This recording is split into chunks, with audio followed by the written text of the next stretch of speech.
Hello everyone, welcome back. Did you get a chance to read today's article, Atacama Desert Blooms? It describes an extraordinary event in northern Chile, where one of the driest places on Earth suddenly bursts into color after rare winter rains. Over 200 species of wildflowers appear for just a short moment, drawing travelers from around the world. Today we'll check your understanding with a short quiz, and afterward, we'll discuss whether this spectacular bloom should be widely promoted or carefully protected. Let's begin! Let's take a closer look at today's story by checking your understanding with a short quiz. You can pause if you need more time to think. Ready? Let's get started. First question, what causes the Atacama Desert to bloom? A. A rise in desert temperatures. B. Rare seasonal rains that wake dormant seeds. C. Increased tourism and conservation efforts. D. Shifts in global wind patterns. Take a moment to think about it.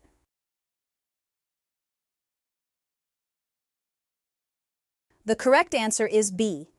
The Atacama remains dry for years, but when modest winter rains arrive, dormant seeds and bulbs finally germinate. This triggers the rare flowering desert. Number 2. What is one risk associated with increased tourism during the bloom? A. Too much rainfall. B. Cultural sites remain undiscovered. C. Fragile roots and soil get damaged. D. Flowers spread into nearby villages. Consider your answer carefully.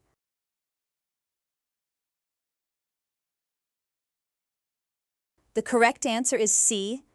Visitors often walk or drive off designated paths, damaging fragile roots and disrupting the delicate ecosystem the bloom depends on. Time for a quick true-false quiz. Number 3. The Atacama bloom appears every year without fail. Think about your response. The answer is false. The bloom only occurs after rare rainfall, sometimes years apart. Many seasons pass with no flowers at all. Number 4. Scientists expect more than 200 plant species to appear during this year's bloom. Reflect on your answer. The answer is true. This year's conditions are unusually favorable, allowing a particularly diverse range of species to emerge. Having explored the article through these questions, let's now engage in a discussion to delve deeper into the themes presented. Consider the following question and share your thoughts. Here is a question for you.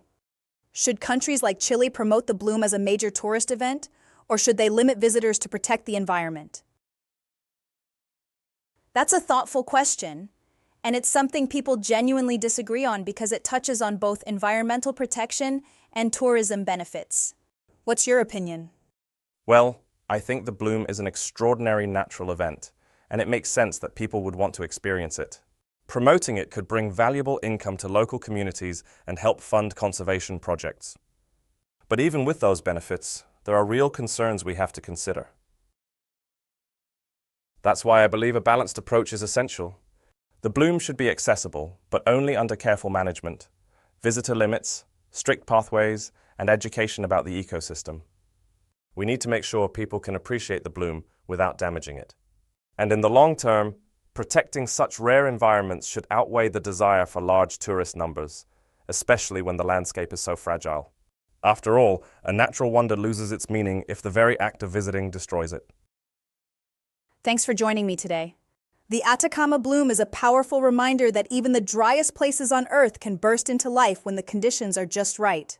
It also challenges us to think carefully about how we enjoy nature while still protecting it for future generations. As you go about your day, consider how your own country balances tourism, conservation, and the value of rare natural events. Take care, and I'll see you in the next lesson.